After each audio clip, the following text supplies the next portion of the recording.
বাড়িতে অনেক ছোট ছোট পুঁই শাক হয়েছিল, তা সেই পুঁই শাকগুলো কেটে ধুয়ে পরিষ্কার করে নিয়েছি। আজকে একটু অন্য ধরনের রেসিপি শেয়ার করবো আপনাদের সাথে। তা দেখুন, এরকম ছোট ছোট পুঁই শাক এগুলো বাড়িতেই লাগানো হয়েছিল। তো পুঁই শাকগুলো কেটে ধুয়ে এরকম সেদ্ধ বসিয়ে দিয়েছি। তা দেখুন, এরকম দিয়ে একটু নুন দিয়ে সেদ্ধ করে নিচ্ছি। তা পুঁই শাকটা এরকম নুন দিয়ে সেদ্ধ করে নিয়েছি। আর ছোট ছোট আলু আমি টুকরো করে কেটে ধুয়ে পরিষ্কার করে নিয়েছি। আর এদিকে রসুন আর কাঁচা লঙ্কাটা আমি থেতো করে নেবো।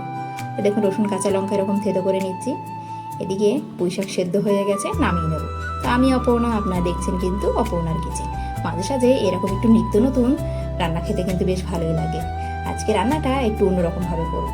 তো দেখুন, কড়াই দিয়ে দিলাম সর্ষের তেল আর আলু দিয়ে নুন দিয়েছি। নুন দিয়ে ভাজা ভাজা হয়ে এলে দিয়ে দেবো কুচানো পেঁয়াজ, চিংড়ি মাছ আর কাঁচা লঙ্কা, রসুন থেতো, টুকরো করা কাঁচা লঙ্কা আর হলুদ। আর কোনো কিন্তু মশলা দেবো না, এভাবে একটু ভাজা ভাজা করে নেব। দেখুন, ভাজা ভাজা হয়ে গেছে। এই যে আগে থেকে পুঁই শাকটা আমি সেদ্ধ করে রেখেছিলাম, সেটা ঢেলে দেবো।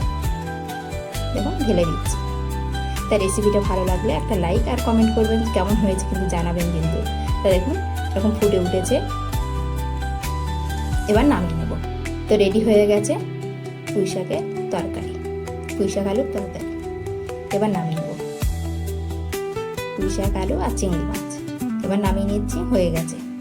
তো রেডি হয়ে গেছে পুঁই শাক আলু চিংড়ি মাছ দিয়ে তরকারি। আর এদিকে রান্না হয়েছিল মাছের ঝোল। তো এদিকে দেখুন, ভাত বেড়ে খেতে বসে পড়ে গেছি। এরকম শাক পাতা হলে আমার খুব ভালো লাগে খেতে। তা দেখুন, এরকম বাটি ভরে এক বাটি নিয়ে নিয়েছি। আর এদিকে মাছের ঝোল নিয়ে নিয়েছি। শাক দিয়ে খেয়ে নিচ্ছি, দারুণ হয়েছিল। এইভাবে একবার ট্রাই করবেন, আশা করি ভালো লাগবে। দেখুন, আজকের মতন এইটুকুনি, দেখা হবে নেক্সট ভিডিওতে। তো টাটা।